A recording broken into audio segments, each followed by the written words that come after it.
اللہ رب العزت کا ارشاد ہے ادعوا ربکم تضرعا وخفیا، یاد کرو اپنے رب کو تضرع عاجزی کے ساتھ، وخفیا اور چپکے چپکے۔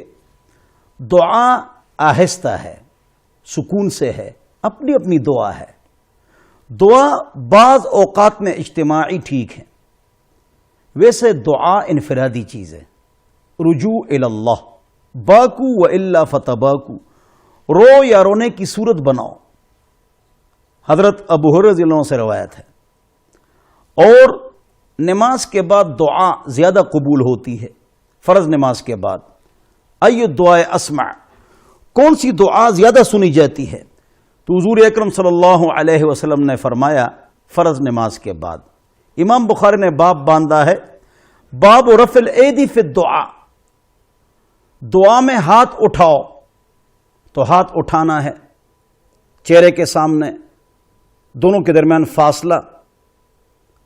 اور باب استحباب الدعاء بعد صلاۃ المکتوبہ، امام بخاری باب باندھتے ہیں کہ فرض نماز کے بعد دعا کرو، ہاتھ بھی اٹھانے ہیں، دعا بھی کرنی ہے۔ بخاری کے 2 ابواب، اور حدیث میں نے سنا دی۔ لیکن یہ جو دعا ہے یہ انفرادی ہے اور آہستہ آہستہ ہے، اور آمین بھی دعا ہے۔ قال عطا آمین دعاء، عطا نے فرمایا، بخاری آمین دعا ہے، اور آمین آہستہ آواز سے۔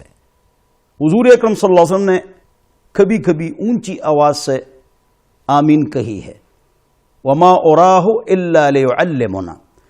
اور حضرت عمر رضی اللہ عنہ نے سبحانک اللہم امامت کے دوران اونچی آواز سے کہی ہے، لہذا سبحانک اللہم، آمین، دعا وغیرہ یہ آہستہ آواز سے۔